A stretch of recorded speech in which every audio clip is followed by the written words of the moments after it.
오늘 함께 보실 말씀 마태복음 13장 3절에서 9절까지 말씀. 여러분들 잘 아시는 씨 뿌리는 자의 비유 말씀드리겠습니다.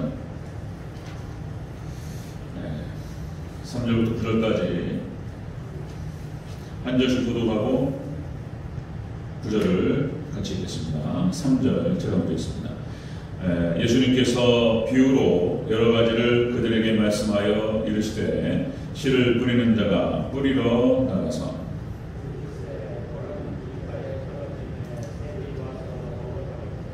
떨어진 흙이 얕은 돌밭에 떨어짐에 흙이 깊지 아니하므로 곧 싹이 나오나 떨어는 가시떨기 위에 떨어짐에 가시가 자라서 기운을 받았고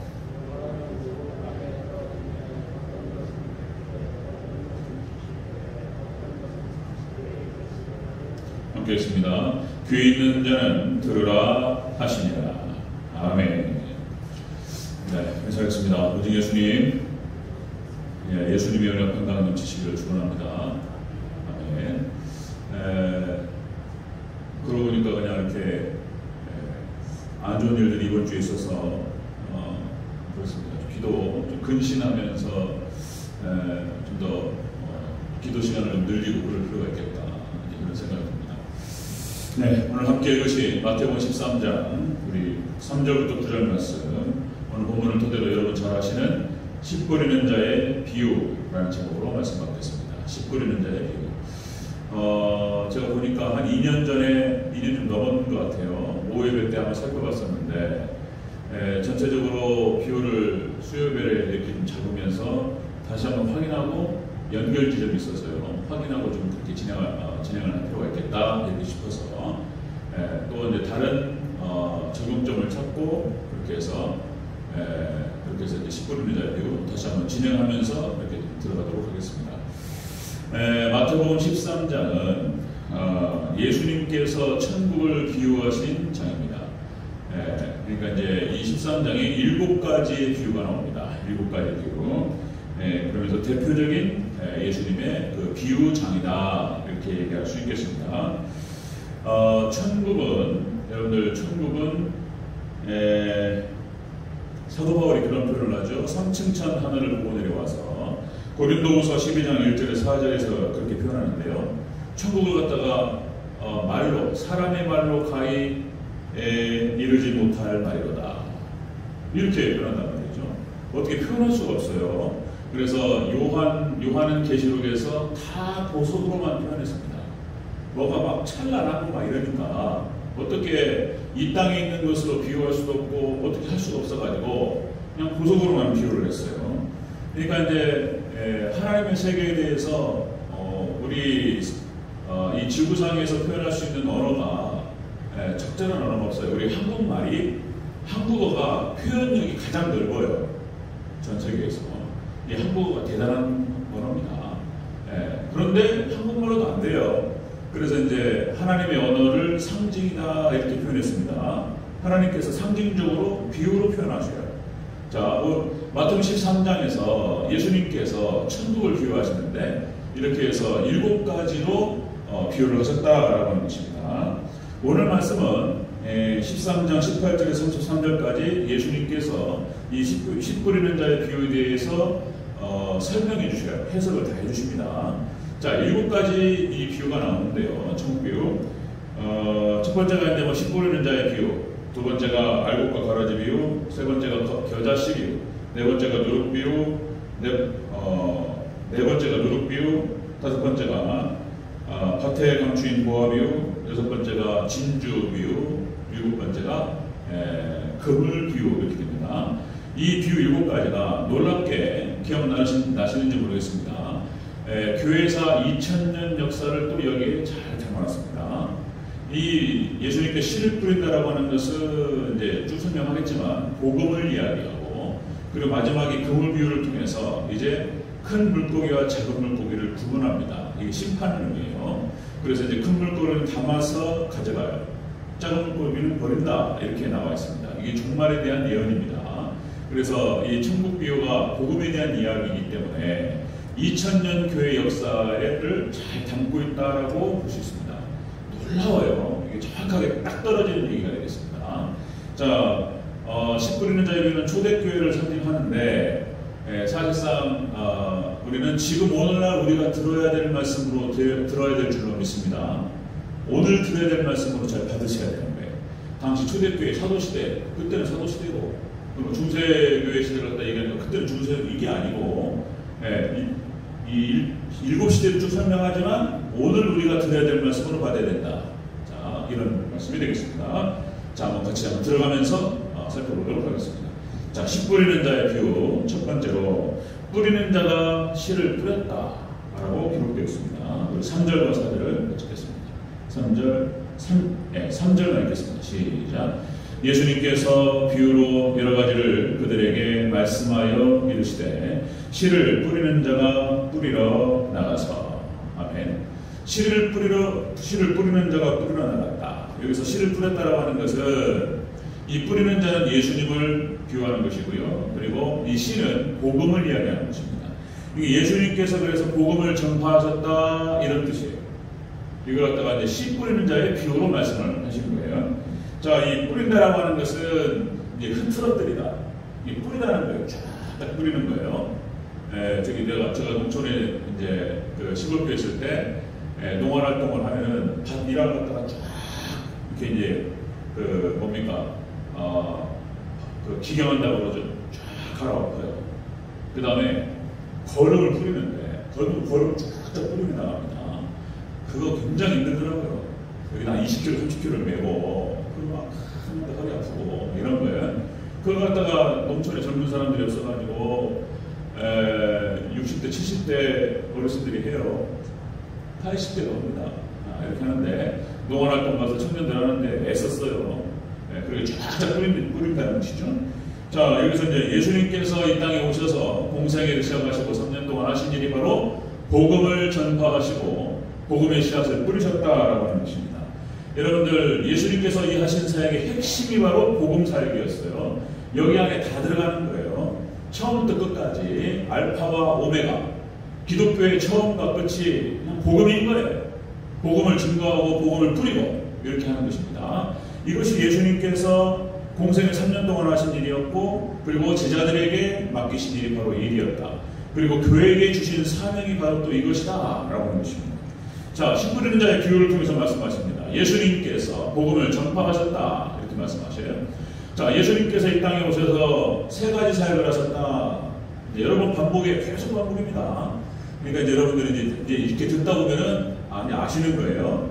자, 예수님께서 하셨던 3대 사역이 프리칭이라고 해서 설교 사역, 복음 전파 사역 이렇게 얘기할 수 있고요. 그 다음에 티칭, 가르치셨습니다.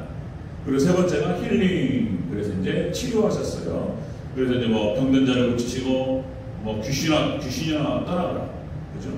그래서 귀신이 나가고 병자들이 고쳐지고 이렇게 하셨는데, 지금도 동일합니다. 우리가 예수님을 드러내고 말씀을 드러내고 선포될 때에 하나님께서 역사하시고 성령께서 역사하셔서 똑같은 일이 오늘날에도 이루어지는 줄로 믿습니다. 복음을 선포하고 말씀을 선포할 때에 이런 일이 벌어진다. 복음이 증거될 때, 가르쳐질 때에 이렇게 치유되고 영적으로 치유되고 육적으로 치유되는 역사들이 일어난다라고 하는 것입니다. 자, 예수님께서 오셔서 하시는 사역이 바로 그것이었다는 것입니다. 자, 이사야서 6장 1절에서 예수님에 대해서 예언하면서 이렇게 예언되어 있어요. 이사야서 6장 1절. 자, 주 여호와의 영이 내게 내리셨으니 이는 여호와께서 내게 기름을 부으사 가난한 자에게 아름다운 소식을 전하게 하려 하십니다. 아멘. 그러면서 병든 자를 고치며 가난한 자를 낫게 하며 쭉 얘기가 나오는 거예요. 예수님께서 이 땅에 오신 이유가 바로 아름다운 소식을 전하는, 이게 예수님의 사역이었고, 이게 알파와 오메가다. 여기 안에 모든 게 다 들어있고 천국이 바로 여기 들어있다라고 하는 것입니다. 마태복음 1장 38절에서 예수님 하신 말씀이 내가 전도하러 왔노라. 예수님께서 오신 목적이 전도로 오셨다고 말씀하시네요. 자, 마태복음 24장 14절에 이렇게 기록되죠. 이 천국 복음이 모든 민족에게 증언되기 위하여 온 세상에게 전파되리니 그제야 끝이 오리라. 아멘. 복음이 증거되고 복음이 딱 끝나면 세상이 끝나는 거예요. 자, 복음 증거가 하나님 말씀에 하나님의 뜻이 딱 증거됐을 때 거기서부터 시작하고 그리고 마침도 복음으로 끝나는 것입니다. 예, 그렇게 되어 있어요. 복음. 자, 여러분들 재림 징조 중에 하나, 제가 이제 단회적 징조 말씀드렸는데, 제가 잊어버릴 때쯤 되면 또 한 번씩 말씀드리면서 계속 제가 되새길 수 있도록 해드릴 거예요. 그러니까 단회적 징조 5가지가 첫 번째가 이스라엘의 독립부터 시작된다고 말씀드렸는데, 땅끝 선교가 되는 것이 다섯 가지의 단회적 징조의 중요한 부분이에요. 자, 유럽연합, 유럽이 배교를 하게 될 것이다. 이게 다 나와요. 다니엘서부터 해가지고. 유럽연합이 배교하게 될 것이다. 지금 거의 유럽교회는 하나님을 떠났어요. 그것이 지금 종말의 시대, 단회적 징조 5가지 중에서 정확하게 나타났습니다. 유럽연합이 배교하게 되고, 그리고 유럽 그 지역에서 적그리스도가 출현한다. 지금 거의 나왔습니다. 교황 적그리스도라고 표현하는 거예요. 딱 찍어서 애매하게 돌리지 않고 말씀을 드리는 거예요. 교황이 적그리스도일 것이다. 교회에서 나옵니다. 교회에서 적그리스도가. 그 다음에 짐승표가 되죠. 짐승표가 지금 여러분들 다 거의 와 있어요. 기술적으로. 저만 해도 제 스마트폰 삼성페이 있습니다. 현금 가지고 다니지 않아요. 저만 해도 많은 분들 그렇게 하실 텐데, 뭐 기름을 넣어도 뭐 결제를 할 때 이렇게 제가 이제 마트에 가서 이렇게 해가지고 삼성페이로 딱 갖다 대면, 그러니까 돈을 안 갖고 다닌단 말이에요. 모든 화폐가 지금 다 디지털로 바뀌고 있어요. 그래서 지금 그것이 이제 이것도 귀찮아 이제 스마트폰 가지고 다니고 뭐 이것도 귀찮고, 그래서 이제 뭐 잘 아시겠지만은 인체로 들어가요. 그래서 이제 손목이라든지 그리고 이마에 찍히게 될 것이다. 그러니까 앞으로는 마트 가가지고 이렇게 찍고 나오지 않아요. 여러분들 뭐 벌써 다 나와 있습니다. 지금 어느 지역에서는 하고 있어요. 이것이 이제 전 세계로 상용화가 안 돼서 그렇지, 몸에 찍어가지고 아니면 스마트폰이라든지 갖고 있다가 그냥 나오면 얘네가 인식을 해가지고 다 결제가 돼요. 물건 다 집어 담아가지고 그냥 나오면 돼. 그리고 이제 얼마 안 있으면 우리나라도 들어올 거예요. 이 CU라든지 편의점 있잖아요. 거기에 이제 사람이 있어가지고 보지 않아요. 다 시스템으로 딱 돼가지고 물건 담고 나오면은 다 결제돼요. 그것이 이제 어떻게 알았을까? 요한이 2000년 전에 하나님께서 말씀하셔서, 예수님께서 가르쳐 주셔서 예언된 말씀이 이 시대에 나타났습니다. 종말 때가 된 거예요. 예수님께서 하신 말씀이. 이 5가지, 그 다음에 마지막에 이제 땅끝 선교예요. 그 징조가 이스라엘 독립에서부터 1948년 5월 14일 이때부터 막 징조가 터지기 시작하더만 이제 5가지 다른 징조가 다 나와버렸어요. 지금. 자, 땅끝 선교. 우리가 이제 세계 지도를 딱 보세요. 세계 지도를 보고 있으면서 왼쪽으로 가는 거예요. 서진이라는 표현을 쓰는데, 자, 이스라엘에서 유럽으로 복음이 들어갔다가 서진, 대서양을 건너서 아메리카로 건너갑니다. 그리고 쭉 가는 거예요. 그리고 아메리카로 건너가서 태평양 건너서 한국 땅에 왔고, 그리고 이제 아시아를 쭉 통해서 쭉 서진을 해서 이제 여러분들 어디입니까? 이슬람 지역을 통과하고, 그리고 땅끝이 이스라엘인 거예요. 다시 걸로 들어가는 거예요. 근데 이스라엘이 현격한 엄청난 숫자로 지금 이스라엘 땅에 회당이 교회로 바뀌고 있다. 그랬죠? 많은 숫자가 유대교회에서 이 기독교를 개종하고 있는 그런 상황들을 말씀드렸죠. 지금 세계 선교 현황을 보니까 여러분들 75억 명의 인구 중에서 75억이 좀 더 될 것입니다. 75억 명의 인구 중에서 1억 6천만 명을 제외하고 모든 언어로 성경이 번역됐습니다. 다 끝났어요. 1억 6천만 명. 그러니까 네팔이라든지 저 위에 있는 사람들 있잖아요. 원주민들. 그리고 중국 땅에 막 구석구석에 들어가 있는 사람들 뭐 모르잖아요. 이런 언어 외에는 다 들어갔어요. 땅끝 다 왔습니다.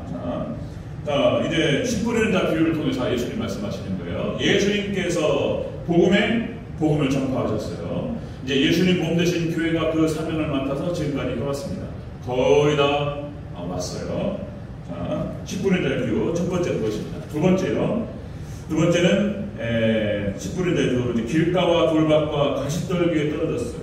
첫 번째 씨를 뿌리니까 우리 4절부터 7절을 쭉 같이 읽겠습니다. 4절부터 7절 시작. 자, 뿌릴새 더러는 길가에 떨어짐에 새들이 와서 먹어버렸고, 더러는 흙이 얕은 돌밭에 떨어짐에 흙이 깊지 아니하므로 곧 싹이 나오나 해가 돋은 후에 타서 뿌리가 없으므로 말랐고, 더러는 가시떨기 위에 떨어짐에 가시가 자라서 기운을 나갔고. 아멘. 지금 예수님께서 씨 뿌리는 자의 비유를 말씀하시면서 예수님께서 복음, 이게 생명인 거예요. 생명 복음이. 복음을 뿌렸어요. 그랬는데 길가에 떨어지고 돌밭에 떨어지고 가시떨기에 떨어졌다는 거예요. 이것은 무엇을 의미하냐면 당시에 유대인들의 마음밭을 예수님께서 비유로 말씀하시는 거예요. 당시 유대인들의 마음밭은 이랬습니다. 복음을 받지 않았어요. 마음밭이 강박해가지고. 거기에 대해서 아까 말씀드렸듯이 18절부터 33절까지 예수님께서 제자들에게 이 비유를 풀어서 말씀해 주셨어요. 설명해 주셨어요. 제자들도 못 알아들으니까 이게 무슨 뜻인지, 예수님께서 이것은 무슨 뜻이고 이건 무슨 뜻이고 다 말씀하셨어요. 읽으면 좋지만 여러분도 잘 아시고 제가 그냥 간단하게 말씀을 드립니다. 이 길가에 떨어졌다고 하는 것은 뿌리니까 딱딱하게 굳어있는 길가로 떨어지는 거예요. 그래서 딱딱하게 굳어가지고 씨가 내려가지 않아요. 이거는 뭘 의미하냐면 단단하고 완고한 마음을 말하는 것입니다. 복음을 선포했더니 뭐가 들어가진 않아요. 자, 유대인들의 마음밭을 설명하시는 거예요. 자, 그 길가였고요. 돌밭에 떨어졌는데, 씨를 쫙 뿌리니까 길가에 떨어지고 돌밭에 떨어졌는데 흙이 얕은 상태였다는 거예요. 그래서 이놈이 씨가 딱 들어가가지고 씨를 딱 냈는데, 씨앗이 딱 나왔는데 이놈이 뿌리가 깊지 않으니까 말라버렸다는 거예요. 이렇게 말씀하시는 거예요. 이거는 무엇을 상징하냐면 말씀이 들어가고 복음이 들어갔는데 그 말씀을 묵상하거나 깨달음이 없었다는 것입니다. 묵상하지 않으니까 깨달음이 없죠. 또 마음이 지금 콩밭에가 있어요. 이스라엘 백성들 지금 마음밭이 이상한 데가 있는 거죠. 그러니까 떨어졌는데, 복음의 씨앗이 떨어졌는데 거기에 제대로 된 뿌리가 내리지 않고 말라버렸다는 거예요. 자, 이것은 이제 환란이나 박해가 오니까 넘어지는 자다, 이렇게 해석해 주셨어요. 그 다음에 세 번째가 가시떨기로 떨어졌어요. 자, 그래서 씨를 뿌리니까 가시떨기 쪽으로 떨어졌는데 이놈이 쫙 나오는데 이게 다 막혀가지고 자라지 않는 거예요. 이 가시떨기라고 하는 것은 예수님께서 해석하실 때, 자, 세상 염려와 재물의 유혹, 욕심이라고 말씀하셨어요. 이것 때문에 열매를 맺지 못하는, 자라지 못하는 현상이 일어난다, 이렇게 말씀하시면서 이 세 가지 마음밭을 유대인의 마음밭이라고 말씀하시는 거예요. 이 마음, 이래서 이것은 복음이 들어가지 않았고 구원받지 못한 마음밭이라고 말씀하시는 거예요. 이게. 자, 오늘 새벽에 함께 나눴던 말씀이 이제 로마서 11장 말씀을 나눴는데 이야기가 똑같은 얘기가 나오는 거예요. 왜 유대인들이, 이스라엘이 예수님을 깨닫지 못했을까? 유대인들이 대체 그들은 선민이었고 성경에 나타나는 하나님 특별하게 선택한 아브라함의 자손들이었어요. 이삭의 자손, 야곱의 자손, 그러죠. 하나님께 특별하게 선택된 선민이었습니다. 가나안 땅에 들어갔고 그들을 통해서 하나님께서 성경을 드러내시고 율법을 주셨어요. 그런데 어떻게 이럴 수 있을까? 그들이 어떻게 예수님 메시아를 몰라볼 수 있을까? 거기에 대해서 나옵니다. 로마서 11장에 쫙 기록돼요. 이렇게 기록됩니다. 그들이 혼미한 심령이었다, 이렇게 말해요. 혼미한 심령. 이게 무슨 말이냐면 마음이 어두워졌다는 거예요. 마음이 그러니까 흑암으로 들어가 버렸어요. 흑암으로. 말씀을 떠나니까 예수님의 빛이 비치지 않고 말씀이 비치지 않으니까 혼돈과 공허 속에서 방황하다가 말씀의 빛이 비치지 않으면 혼돈이 오고 공허가 찾아와요. 그리고는 흑암으로 들어가는 거예요. 유대인들이 그랬다는 거예요. 마음밭이 흑암 상태에 있었다고 말씀하시는 거예요. 두 번째, 그들이 예수님을 깨닫지 못한 이유가 눈이 멀어버렸다는 거예요. 보지 못한 눈이었다고 나옵니다. 영안이 멀어버렸어요. 그러니까 마음이 어두웠다는 것과 영안이 어두웠다는 것과 똑같은 말인데 이것을 좀 바꿔서 말씀하시는 거예요. 세 번째가 듣는 귀가 먹어버렸어요. 말을 해도 못 듣는 거예요. 당시에 유대인들의 태도가 상황이 그랬습니다. 이거는 또 절망적인 건 아니에요. 하나님 놀라우신 또 계획이 있습니다. 이스라엘 백성들이 이렇게 다쳐버리니까 그 복음이 이방으로 갈 수 있었다는 거예요. 그죠? 그리고 하나님 놀라우신 계획, 그러니까 유대인이 다치니까, 이스라엘이 다치니까 그 복음이 이방으로 향하게 되었고 전 세계가 복음화될 수 있었다는 거예요. 그리고 마지막으로 다시 이스라엘로 돌아와서 이스라엘을 구원하실 것이라고 하는 그 계획이 로마서 11장에 나와요. 그렇다면 하나님께서 의도적으로 이스라엘 백성들을 닫으셨냐? 그런 게 아니에요. 그럼 세계 복음화를 위해서 하나님께서 이스라엘 백성들을 희생시키시고, 그러면 막 이스라엘 백성들이 AD 70년에 막 멸망당하고 막 학살당하고 그래서 하나님께서 하셨냐? 그렇게 보면 또 안 되는 거예요. 또 이스라엘 백성들은 하나님을 거역해서 말씀을 받지 않고 마음이 이런 상태, 강팍한 상태에서 하나님 말씀 받지 않았는데, 하나님께서는 로마서 8장 28절, 자, 합력하여 선을 이루시는 하나님께서 이스라엘은 그렇게 마음을 복을 받자나 멸망했지만 그거를 다 합력하여 선을 이루시는 하나님께서 돌려서 결국은 그들도 구원하시는 놀라운 구원의 경륜이 있었다는 것입니다. 이 이해를 잘해야 돼요. 그래서 이해를. 이스라엘 그때 당시 예수님 당시에 유대인의 마음 상태는 그런 상태였습니다. 자, 사도행전 4장 17절에 자, 이렇게 얘기합니다. 이것이 민간에 더 퍼지지 못하게 그들을 위협하여 이후에는 이 이름으로, 예수님의 이름으로 아무에게도 말하지 못하게 하자. 이거를 갖다가 작전을 짜가지고 당시의 종교 지도자들이 사람들을 시켜가지고 위협하고 예수님의 이름을 갖다가 말하지 못하게 하고 협박하고 이랬다는 거예요. 자, 사도행전 9장 23절, 유대인들이 바울을 죽이기로 공모하더니 복음을 증거하니까 사도 바울을 죽이려고 칼을 갈고 딱 기다리고 있었어요. 이게 유대인의 상태였습니다.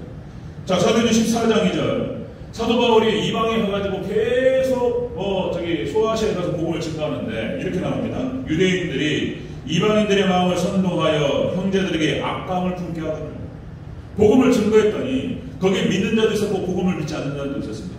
자, 복음을 증거한 다음에 유대인들이 뒤쫓아와가지고 사도 바울에 대해서 나쁜 말들을 돌아다니는 거예요. 그래가지고 그나마 마음이 열린 사람들의 마음을 갖다가 아까운 품도록 했다는 거예요. 유대인들이 이렇게 철저하게 복음을 거부하고 복음을 대적하고 복음을 증거하는 자들을 갖다가 핍박했다는 거. 이 상태, 유대인들의 상태가 이런 상태였다. 그래서 사도행전 13장 14절에서 이렇게 나오죠. 너희가 그것을 버리고 영생 얻기에 합당한 자로 합당하지 않은 자로 자처하며 우리가 이방인에게 향하노라. 그리고 사도 바울이 탁 놓고 떠나버려요. 복음이 딱 놓고 떠나버리는 순간 유대인은 망하는 거예요. 이렇게 하나님께서, 다시 말씀드리면 하나님께서 그렇게 의도적으로 하신 게 아니에요. 그렇게 잘 이해를 해야 돼요. 하나님께서 모든 걸 주관하시는 하나님께서 유대인들을 망하게 하고 어떻게 그럴 수 있냐 말이에요. 전 세계 복음화를 위해서 유대인들 희생시키고 그런 게 아니에요. 예, 복음을 거부하고 이렇게 해서 망하기를 자처하고 했던 것은 유대인들이 그렇게 했던 거예요. 그들의 마음이 그런 거예요. 민주주의, 다원주의, 세속주의인 거예요. 그러니까 인본주의로 흐르고 다원주의로 흐르고 다른 신들도 섬기고 엉망진창 세속주의로 해가지고 그냥 물질에 대한 욕심과 명예에 대한 욕심, 권력에 대한 욕심으로 싹 사라져 버렸어요. 마음이 미혹돼가지고 보지를 못한 상태가 되어버렸어요. 그래서 망한 거예요.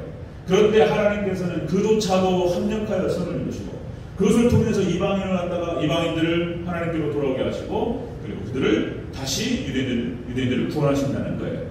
그 약속이 11장에 나와요. 로마 11장에. 참 놀랍습니다.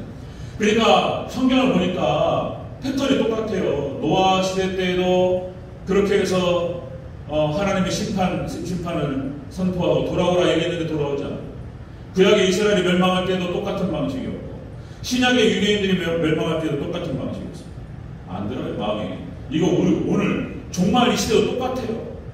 아무리 불러도 듣지 않습니다. 마음 상태가 그렇게 돼버렸어요. 네, 굳어버렸어요. 이걸 갖다 이상근 박사님은 뭐라고 표현하냐면, 그러니까 우리가 심장마비로 죽는다고 해요. 심장마비. 이게 혈관이 막히면 죽어요. 큰일 납니다. 여러분들 또 이렇게 말씀드려야 돼요. 또 제가. 그러니까 여러분들 오메가3라든지 아스피린 드셔야 돼요. 근데 의사 처방을 받아야 되겠지만, 그리고 이제 심혈관 계통으로 큰일 납니다. 그러니까 이제 우리가 운동하는 이유가 걷는 운동, 산에 다니고 막 이렇게 걸어야 돼. 그 걷는 운동을, 유산소 운동을 하는 가장 중요한 이유는 뭐냐면 심혈관 계통인 거예요. 혈관 건강을 위해서 운동하셔야 돼요. 이건 복음으로 들으셔야 돼요.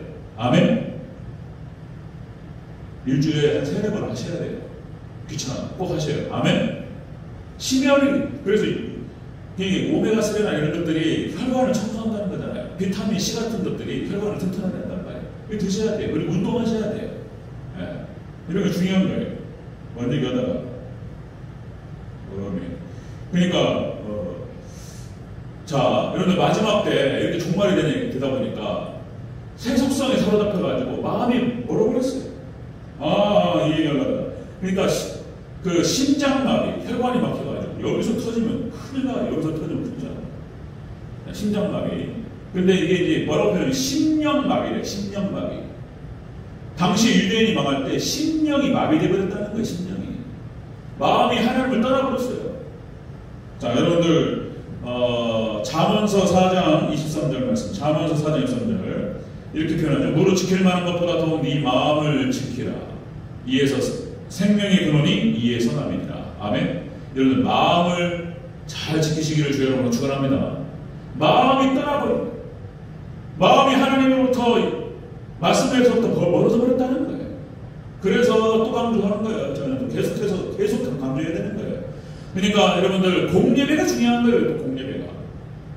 그래서 예배를 통해서 하나님 말씀을 받고 말씀을 듣고 눈에서 멀어지면 마음에서 멀어지잖아요. 아무리 사랑하고 좋아해도 그죠? 멀어지잖아요. 조선민 얘기하면 안 될까? 내가 남자친구 여자친구 사귀었는데 누구는 여기 지방에 남고 하나는 서울로 갔어. 어렵잖아요. 그치? 어렵다고 해야죠. 눈에서 멀어지면 마음에서 멀어져요. 마침 다 똑같은 거예요. 하나님 말씀도 하나님의 은혜도 눈에서 멀어지기 시작하고 그럼 마음에서 멀어지기 시작하고 그러면 이제 축복에서 멀어지는 거예요. 그래서 여러분들 우리 성도님 잘 드셔야 되는데 공예배에 더욱더 힘쓰는 우리 성도님 되시길 주여 축원합니다. 그렇게. 자, 씨 뿌리는 자의 비유를 통해서 말씀하십니다. 예수님께서 복음의 씨앗을 뿌리셨어요. 그런데 유대인들이 받지 않았다는 거예요. 마음이 들어버렸어요. 이런 일이 벌어졌다는 것입니다. 세 번째입니다. 세 번째. 자, 씨 뿌리는 자의 비유 세 번째는 좋은 땅에 떨어졌다는 거예요. 어떤 것은 뿌렸더니 자, 좋은 땅에 떨어졌다. 8절을 같이 읽겠습니다. 8절 시작. 더러는 좋은 땅에 떨어짐에 어떤 것은 100배, 어떤 것은 60배, 어떤 것은 30배의 결실을 하였느니라. 아멘. 자, 씨를 딱 뿌렸는데 어떤 것은 뭐 길가, 그 다음에 돌짝밭, 어떤 것은 떨어졌는데 어떤 것은 좋은 밭에 떨어졌다는 거예요. 이 좋은 밭에 떨어졌다고 했을 때 이 좋다라고 하는 것이 아름다운, 그 다음에 선한, 그리고 정직한 이런 뜻을 갖고 있습니다. 그러니까 이 말씀을 받는 자세가 선해요. 네? 말씀을 받는 자세가 정직하고 아름다워요. 그래서 그 말씀이 씨앗이 떨어져가지고 이것이 깨닫는 마음이에요. 사도행전과 맞물려서 로마서 보니까 이게 깨닫는 마음입니다. 말씀을 사모해서 그 말씀을 받을 때 그 마음이 우리가 이 땅을 살아가면서 물질이라든지 여러 가지 걱정거리가 왜 없겠습니까? 그죠? 수많은 걱정거리가 있고 여러 가지 복잡한 마음 시끄럽고 막 이런데 그나마 마음을 열고 말씀을 사모하고 들었다는 거예요. 그래서 이 말씀이 들어가서 그 말씀을 붙잡고 깨닫는 마음이 있었다는 것입니다. 이 복음의 말씀이 들어가서 거기에 깨닫는 마음이 붙잡고 그 말씀을 붙잡고 순종하는 거예요. 그러면은 여러분들 놀라운 열매가 맺혀질 줄로 믿습니다. 여기서 30배, 60배, 100배를 얘기하고 있어요. 그렇게. 자, 그러니까 이 좋은 땅이라고 하는 것은 이렇게 복음의 말씀을 듣고 예수님의 말씀을 듣고 그렇게 해서 듣고 깨달았어요. 깨닫고 그 말씀 붙잡는 사람이에요. 그리고 순종하는 거예요. 이 말씀이 이 비유가 또 여러분들 반석 위에 세운 집과 또 연결되는 거예요. 말씀 붙들고 우리가 그 말씀에 순종하면서 따라갈 때 여러분들의 신앙과 인격과 삶을 반석 위에 세우게 되는 것인 줄로 믿습니다. 그게 예수님이에요. 예수님. 진리를 토대로, 진리를 기반으로 예수님을 토대로 신앙과 인격과 삶을 쌓아갈 때 거기서 열매가 나온다는데 흔들리지 않는다는 것입니다. 자, 저번에도 말씀드렸듯이 역시 이제 교회의 초대교회 그런 거예요. 초대교회가 여기 좋은 땅에 떨어졌다고 하는 의미는 그래서 제자들과 초대교회 성도들을 통해서 놀라운 열매가 맺었다는 거예요. 그들은 소수였습니다. 별로 아무것도 아니었어요. 그런데 그들이 복음의 말씀을 붙들고 하나님을 의지했을 때 강력한 폭발력으로 확장되기 시작했습니다. 베드로의 설교한 판에 3,000명이 돌아오고, 그죠? 사도 바울에게 역사하는 그 복음의 능력을 한번 생각해보세요. 그러니까 하나님께 붙들리기 시작하면 이렇게 놀라운 역사로 우리가 쓰임받을 줄로 믿습니다. 이 축복이 우리 도전제일교회 또 우리 성도님들에게 쓰시기를 주여로 축원합니다. 마음같이 좋아가지고 그 말씀을 붙들었었던 것뿐인데, 그리고 순종했는데 하나님께서 우리를 통해서 이런 역사를 일으킨다는 거예요. 자, 초대교회 시작 모습 말씀드렸죠. 초대교회 이런 축복을 받았어요. 그래서 시작부터가 초대교회가 하나님 말씀을 받고 사도들을 통해서, 그리고 예수님의 십자가 복음을 주의 만찬을 통해서 늘 기억하고 늘 기념하고, 그리고 들은 말씀을 붙들고 오로지 기도에 힘쓰고. 복잡한 거 아니에요. 이게 안 되는 거, 이게 안 되는 거잖아요. 지금. 하나님 말씀을 받고, 그리고 사모함으로 또 예수님의 십자가에 대해서 늘 생각하면서 기념하면서 기억하면서 그죠? 그리고 그 말씀 붙들고 기도하고, 이렇게 하면 되는 것인데 그게 어렵다는 거예요. 자, 역시 교회는 그런 겁니다. 역시 다른 거 없어요. 말씀밖에 없는 줄로 믿습니다. 하나님 말씀과 하나님의 진리가 다 역사하는 거예요. 그게 들어가면 살고 그게 안 들어가면 죽는 거예요. 그게 전부예요. 그게 우리 신앙이라고 하는 것이, 교회라고 하는 것이 그런 것입니다. 그래서 여러분들 처음 알파와 오메가라고 말씀드렸죠. 예수님께서 복음을 통해서 말씀하시고 증거하셨던 이게 처음이에요. 끝이에요. 전부예요. 전부. 예수님의 복음이 들어가면 사는 것이고 안 들어가면 죽는 거예요. 마찬가지로 이 시대가 복잡해지니까 제 입장에서는, 전하는 자 입장에서는 예수님을 증거하는데 이 시대에 맞춰가지고 연구를 하고, 복잡해요. 과학도 연구해야 되겠고, 이 시대 뭐 4차 산업이 어떻고, 그리고 동양의 사상과 이것을 어떻게 어우러질 수 있는가 복잡하게 연구합니다. 그래서 최대한 성도님들에게 말씀을 잘 집어넣으려고 노력하는 거예요. 잘못에 꼴을 먹이는 거. 그러니까 목회가 뭐 복잡한 것이 아니에요. 간단합니다. 그러니까 하나로 압축할 수 있어요. 그러니까 목회 사역이라고 하는 것이 딱 보니까 그거예요. 그거. 예배 사역이고, 예배를 통해 선포되는 말씀 사역이에요. 설교라고 말할 수 있어요. 예수님께서 그렇게 하시는 거예요. 예수님의 사역이 그거였어요. 복음을 선포하시고 말씀을 선포하시고 예배 사역을 통해서 말씀이 들어가는 거예요. 이렇게. 그 다음에는 이제 하는 것이 이제 주의 만찬을 같이 교회가 공동체가 나누면서 예수님의 십자가를 기억하고 자신의 정체성을 기억하고, 아멘. 주의 만찬을 나누고, 그 다음에 애찬을 나누죠. 성도들과 같이 식사를 같이 나누면서 교제하고, 밥 같이 먹으면 되는 거예요. 이제 같이 예배 잘 드리고, 성도들과 같이 함께 또 끼리끼리 또 말씀, 은혜 받는 말씀 나누고, 그렇게 하면 되는 거예요. 그리고 그게 전부예요. 그리고는 이제 구제하고 선교하면 되는 거예요. 믿습니까? 이게 교회예요. 복잡하지 않습니다. 그러니까 뭐 거기에 뭐 여러 가지 뭐저 어떻고 들어가는데 그냥 플러스 알파일 뿐이에요. 그러니까 말씀이 있으면 다 있는 것이고, 말씀이 없으면 아무것도 없는 거예요. 여러분들 좋은 땅이 되시기를 주 여러분으로 축원합니다. 말씀을 보고 깨닫고 그 말씀 붙들고, 그죠? 그 말씀을 붙들고 예수님 또 십자가를 기억하면서 말씀을 듣고 기도하고, 그죠? 이런 것이다. 지금 어렵습니다. 갑자기 뭐 김용수 목사님 이게 안 좋은 일이 있어서 그런 거예요. 크게 다치신 분도 있다는 거예요. 네, 그나마 다행이라는 거예요. 많이 안 다치셨다고 그러는데, 무릎이 관절이라 뼈가 뭐 크게는 4조각에다가 그죠? 그러니까 여러 조각이 나신 거예요. 그거 수술해가지고 수술하는데 5시간 넘게 걸렸다. 11시 20분에 저기가지고 새벽 4시에 끝났다니까. 이게 참 이게 뭐 그런 거하고 임대라든지 이런 것도 이게 빨리 안 나와요. 이런 부분들. 교회 어려운데 또 시장님 또 이렇게 허리가 또 중요한데, 또 우리 김수원 집사님 또 어렵습니다. 그래서 여기서 좀 우리가 교회가 어려울 때에 조금만 더 근신하고 위해서 좀 기도했으면 좋겠습니다. 아멘. 조금만 더. 대단히 그냥 금식하자 하면 못하니까 특별 기도 해버리면 또 이제 놀래니까 또 우리 안 되잖아요. 그러니까 조금만 더 근신하면서 그렇게 기도했으면 좋겠다, 이런 말씀을 드리고 싶습니다. 자, 19년 자의 비유 정리하겠습니다. 이게 전부예요. 그래서 이게 일곱 시대가 다 나오는 거예요. 2000년 역사가. 자, 예수님께서 공생의 사역을 통해서 복음의 씨앗을 뿌리셨습니다. 당시 유대인들은 이 복음을 받지 않았습니다. 멸망으로 가는 거예요. 자, 그런데 제자들과 초대교회 몇 명 안 되는 그 숫자가 그걸 받습니다. 복음의 말씀을 받고 그리고 그들은 열매 30배, 60배 그러니까 엄청난 열매를 맺습니다.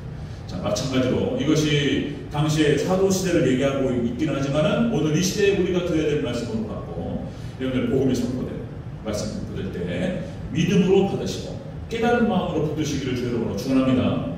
그렇게 하실 때 여러분들이 주인공이 돼요. 하나님의 놀라운 역사의 주인공이 되시는 저와 여러분 되시기를 다시 한번 주 여러분 축원합니다.